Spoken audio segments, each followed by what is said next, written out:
Hi, I wanted to make a video surrounding the tariff conversation.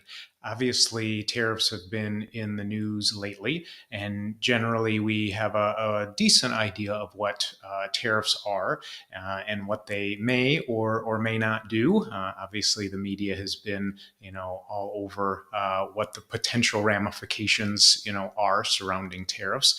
I wanted to do a little bit deeper of a dive and talk about not only what tariffs are, some of the history behind them, and also some of the potential outcomes that we may see here into the future. So, what are tariffs?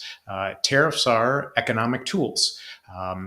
Just like all tools, they can be used productively, and sometimes they can do damage. So if you think about a hammer, if you hit the hammer on the nail, that's pretty productive use of that hammer. But if you hit your thumb with the hammer, you can certainly do damage. So tariffs certainly have the ability to be productive, but they also have the ability to potentially do some damage as well.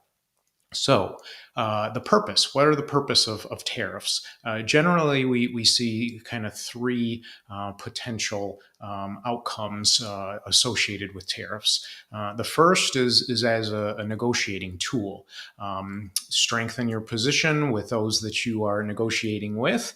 A lot of times they go in hard and then secede ground during the negotiation process itself, just like a lot of negotiating tactics. The second is to raise revenue. Tariffs certainly are and can be a revenue raising tool. And the third is to restructure trade balances with those trading partners, and an outcome of that could be to force manufacturing to relocate. So all of this sounds, certainly familiar.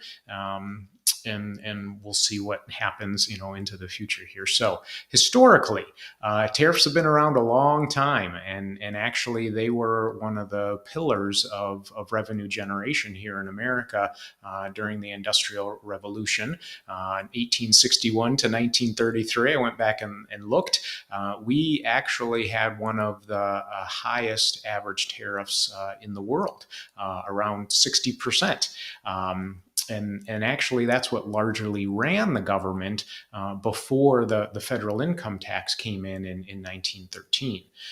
After World War II, we did begin to promote worldwide trade, and the tariffs did then diminish until around 2016. So since then, we've certainly seen some acceleration in tariffs as a negotiating tool. Currently, before this week, both Canada and Mexico are one of our two largest trading partners. They have certainly had tariffs on goods that we import from them. Some actually as high as 100%, and some even higher than that. So tariffs are not some new thing that has really never been around, or aren't currently actually out there imposed on us as well. In fact, in 2023, Canada sent 76% of their exports to us here in the United States, and that accounted for 19% of their GDP, of their country's GDP. And in 2024, Mexico sent 78% of their exports to the United States, which accounted for 37% of their country's GDP. So we import a lot from them, and it is a significant portion of their economy, that we actually take from them. On the other side, we export a combined 2.7% of our GDP to both countries. So that's in total. So pretty small. If you look at that from a negotiating standpoint, obviously that puts us in the stronger position, right? So that's obviously where you want to be if you are going to negotiate. So the damage, right? The potential damage from tariffs. Obviously that's been in the news, very, very recently. Of course, that's what you generally are most focused on is, well, give me the bad news, right? So uh, this can have the potential to decrease our GDP and increase prices, right? The two kind of go hand in hand. The Federal Reserve Bank of Atlanta did a recent analysis, and they said that everyday retail purchases could increase anywhere between 0.8 to 1.6%, and they broke that down to about $1,200, per household. Now, keep in mind these are annual numbers, and so if the tariffs actually stay in place at the levels that they have been announced, then that on average is what we might see prices increase by. Of course, businesses are going to have to figure out, and each business and each sector is going to be different as to how much their tariffs may be and how much of that increase they might have to pass on. Certainly we've heard some of that in the news, already. Keep in mind it has been a very short period here so far. So the longer that the tariffs, do remain, obviously the more damage through price increases, will occur, and the slowdown in the economy will, be more prevalent. Some estimates out there, we were looking at a chance of recession pretty low, around 20%, for this year. That could increase. Some estimates out there are putting that number now as high as 40 to 50%. Still not high, right? But definitely increased. So there definitely is a knock-on, effect. The problem is right now we're all trying to drink from the fire hose of information, and it's certainly changing daily, right? So what about the other side? Right? Obviously, we're concerned about the potential damage, of what tariffs might mean. What about some positives? Because obviously, there potentially are some positives on the other side of that.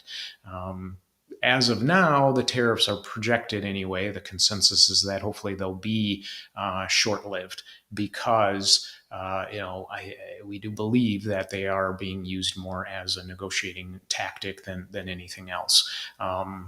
The full effects, of tariffs, we have a big economy, lots of moving parts, so it takes a while for everything to kind of flush through and settle out. Might take an estimated 5 quarters or a year or more for all of this to actually settle through the economy. U.S. firms, will, want to potentially shift where they're sourcing, some of their imports, if the tariffs do remain. So, that potentially is good for American, manufacturing, get more domestic, production. So that would be good for U.S. companies. Even though Canada and Mexico have stated, and China too, that they would do reciprocal tariffs, they certainly have been talking and coming to the table. There have been calls. We are going to see a new prime minister in Canada here pretty soon, so that might change some of the sentiment out there as well. And again, we do know that obviously the damage to their economies would be larger, so that certainly provides them a lot more incentive to come to the table and do what is potentially being asked of them, buy more goods and services from us, protect the border more, right? Those are the things that have been asked from them so far. On the China front, we've already seen a little bit of movement there. There was an announcement the other day that Taiwan Semiconductor wants to build a plant here now in the United States. So that's good news. Shifting some of the manufacturing here is one of the goals, along with, obviously reducing some of the tariffs that are already levied on us as well. Mexico and Canada certainly have an incentive. We do provide a lot of military protection here to them in the United States. They don't really have to spend a lot of their GDP on their military military in order to protect their country from any potential issue or foreign invaders, right? We do a lot of that for them, right? So I think today. A little bit of a conclusion here. The tariffs, are a tool and they are being used. And we've already seen them here and maybe a delay as of very recently. I'm doing this on Friday, March 7th. So we've already seen that some of the tariffs that were in the USMCA agreement have been delayed, a month. So more time to talk, more time to negotiate. Obviously, we have our own personal opinions on who we like and who we don't like, and that's going to go hand in hand with any administration. We obviously want to take a step back and look at what this can mean fundamentally, for our economy, for our markets. As we've seen uncertainty surrounding this, we've seen some increasing market volatility.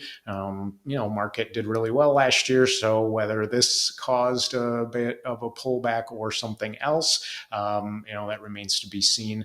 Of course, we're taking this day by day, analyzing the data and any potential moves, that might need to be made inside of any portfolio. So we'll see. We'll see if the nail, if we hit the nail, or if we hit our thumb, or maybe a little bit of both. I've definitely done both when I've used a hammer. So if you have any questions you want to discuss in more detail, I'm around and I'd love to chat with you.